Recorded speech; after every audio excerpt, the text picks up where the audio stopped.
ایک گھر میں عجیب کشمکش تھی. کہا ان سختیوں تلخیوں میں میں ان کی خدمت کرتا رہا، باپ کی ماں کی خدمت کرتا رہا، حتیٰ کہ والد پتہ نہیں کتنے سال کہے مجھے بھول گئے، فوت ہو گئے. اور پھپھی نے کے دل میں یہ بات آئی کہ ہم نے والد کو زہر دیا ہے. اس نے سارے جہان کو کہنا شروع کیا کہ انہوں نے والد کو زہر دے دیا، میرے بھائی کو مار دیا. گھر میں روٹی بھی کھاتی تھی، بچوں سے چھین کے بھی کھاتی تھی، چوری چھپے بھی کھاتی تھی، دن رات بھی کھاتی تھی، ہمیں برا بھلا بھی کہتی تھی، لوگوں کے ہاں شکوے بھی کرتی تھی. پھوپھی نے جینا حرام کر دیا. کہا میری ماں کہتی تھی بیٹا کوئی بات نہیں، برداشت کرو. برداشت کرتے کرتے پھوپھی بھی چلی گئی اور اس کو اللہ کی امانت کو اللہ کے سپرد کیا. اور پھر اب ماں رہ گئی. اب میں نے اپنی ساری توجہ ماں پہ ڈال دی. کہا اماں کیا کرتی؟ خالی چابی نہیں ہوتی ہے، چابی روٹی تو تھوڑی سی ہوتی تھی کھا لیتے تھے، خالی چابی ہاتھ میں ایسے لے کے نا کہتی اللہ اس کو اتنا بخت دے، اتنا بخت دے، اس کے ساتھ دھرتی لگے تو اس کو بخت دے، اس کے ساتھ سوئی لگے تو اس کو بخت دے، اس کے ساتھ دھاگا لگے تو اس کو بخت دے، اس کے کپڑے جو پہنے اس کو بخت دے، اس کو جو دیکھے اس کو بخت دے، اس کو جو اس کو دیکھے اس کو بخت.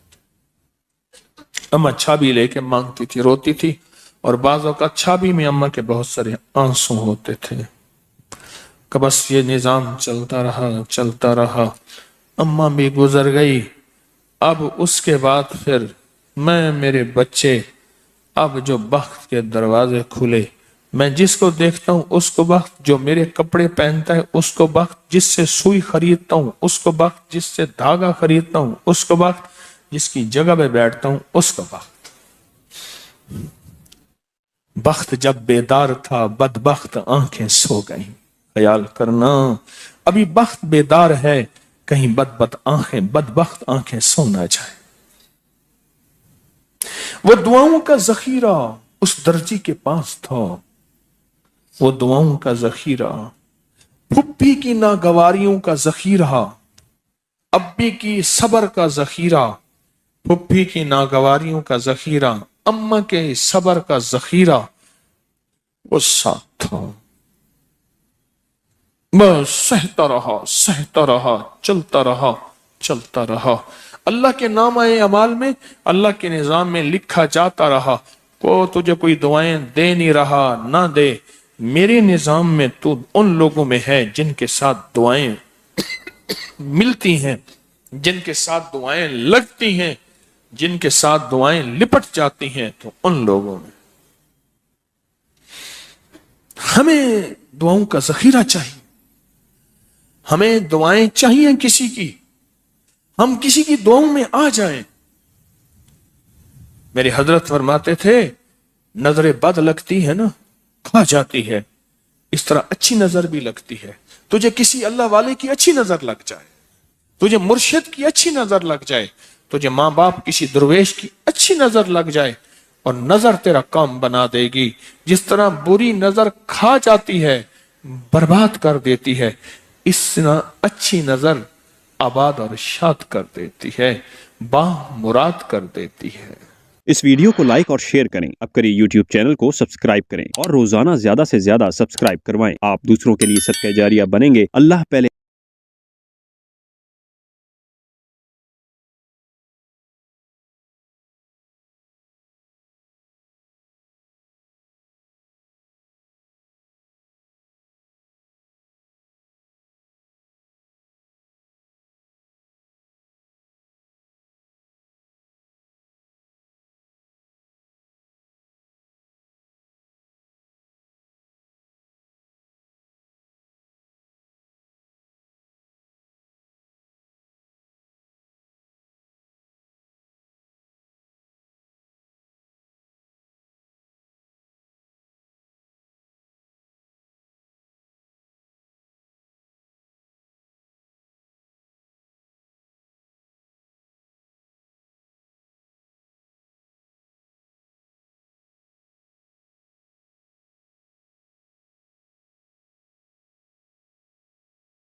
کہ